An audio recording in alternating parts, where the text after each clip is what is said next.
Yes guys, welcome back to another video. Welcome to the George Benson Football Channel. It's been nearly 3 weeks since I've said that, which is by far the longest break I've had on the YouTube channel, or maybe even YouTube in general, for a few years. It's been nice to be watching the World Cup, and today I want to talk a little bit about Chelsea's players at the World Cup, specifically Mason Mount's role for England.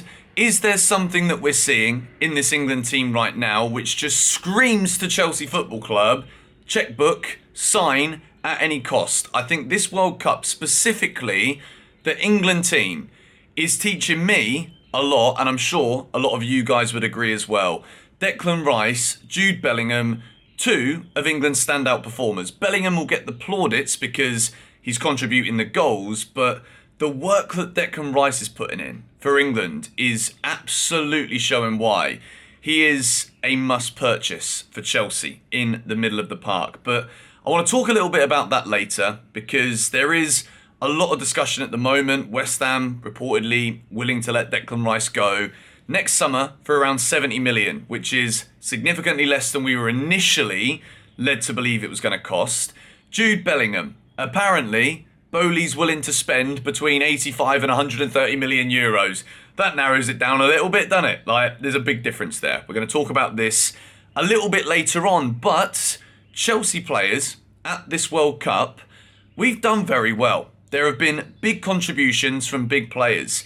And I want to start by talking about Kai Havertz, who did very well for Germany in a German team that were significantly underwhelming in the group stage, but Kai Havertz playing in the number 7 shirt for Germany, showing that he is an important player for his country. However, we have had so many questions about Kai Havertz during recent times at Chelsea Football Club. Since that goal in the Champions League final, that famous goal, people have said, like, why isn't Kai Havertz kicking on? And there's a lot of questions about a lot of Chelsea players. The further up the field we go, when we talk about Chelsea players, there are massive questions. And as good as Kai Havertz has been, the one that has been not even surprising for me, but a lot of the conversations have been about Hakim Ziyech for Morocco, who last night scored in the penalty shootout. But even more importantly, I think, than the goal that he scored from the spot in Morocco's win, his overall contribution to the Morocco team, not just in that win last night in the last 16 against Spain, but throughout this tournament against Belgium, against Croatia. He was absolutely phenomenal. And I think the fact he's not only scoring, he's getting assists, he's working so hard in a Morocco team who they know going forward, they're not going to be the best. Yes, they've been very good going forward in certain ways, in the way that they press, in the way that they do create opportunities, soak up pressure from other teams. And Morocco is smart in the way that they kind of know their position. They know the qualities they have. Last night against Spain, they knew Spain had players to call up from the bench, whereas they didn't have to. And all of those players in that team had to absolutely dig in and put in beyond a shift to get Morocco to their first ever World Cup quarter-final. And Hakim Ziyech epitomised everything that is good about Morocco in this tournament, apart from the fact that their fans look like probably the best fans I've ever seen from afar in a World Cup. Hakim Ziyech's contribution has been nothing shy of brilliant. And it makes you beg the question when we look at Havertz and Ziyech at the beginning here, for the first two players that we talk about, why is it for their countries they seem to be able to deliver so much more consistently than they ever have for Chelsea? And I think the Ziyech one, there's been a lot of discussions about he's not happy at Chelsea. I think Premier League football may just be a little bit too fast-paced for him, maybe slightly too aggressive.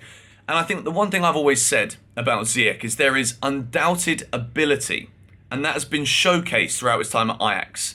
There have been moments of just pure class, wizardry at times at Chelsea Football Club, and we have seen that when a player is happy, and I know it sounds a little bit daft to some people, you should be like, well, you should always be happy, you're getting paid loads of money. It's a very shallow way of approaching things, in my opinion. But I think Hakim Ziyech just doesn't belong at Chelsea.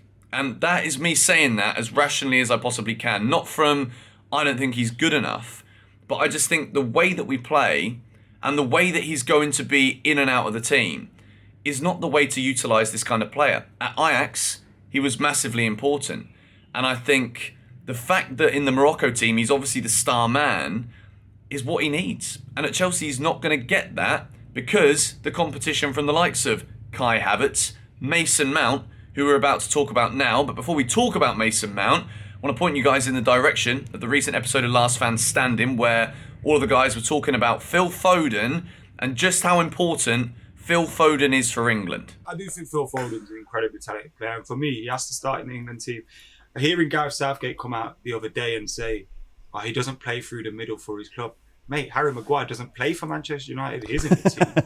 Like, do you know what I mean? Yeah. I just want this manager to sometimes think of things for himself and try and come up with a solution or come up with something that gets his best players in the team. And for me, Phil Foden is that, especially then when you take into consideration Mason Mount isn't performing.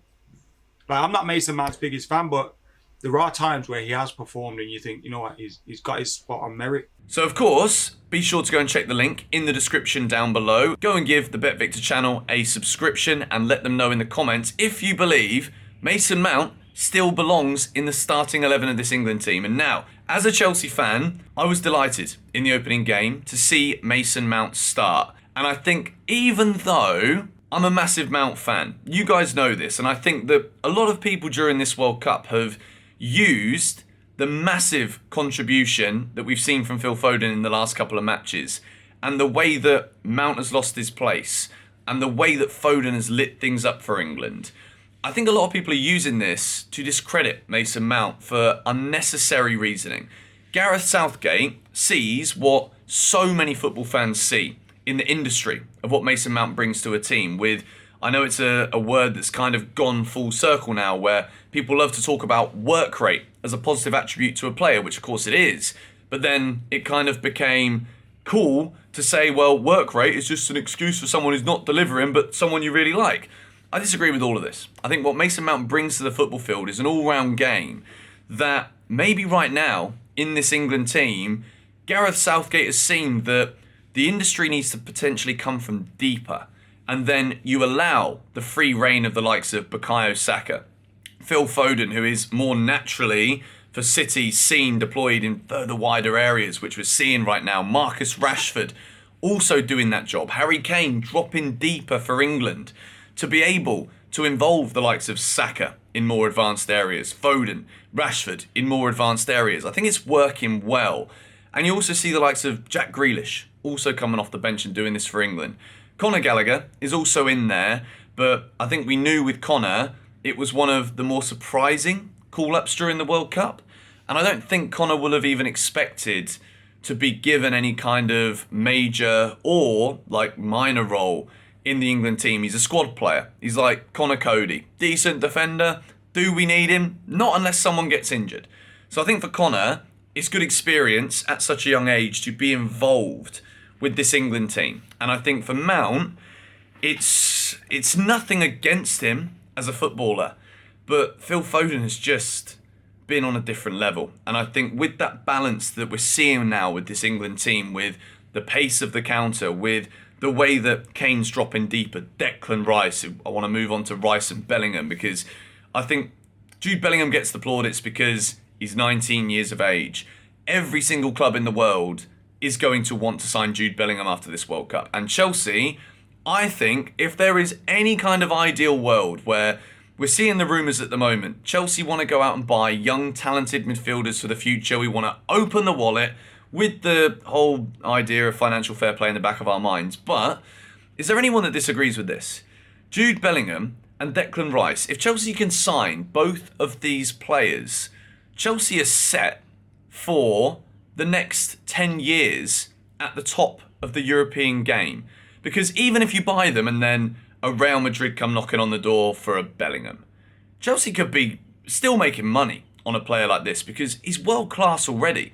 Declan Rice, I think right now with the job he's doing in this England team, is proving that he's world class. When we look at all these links we've got to players, obviously now it's the beginning of December. As we go through December, there's going to be more rumours. As England hopefully progress against France at the weekend, there's going to be more talk on clubs wanting Bellingham, clubs wanting Rice.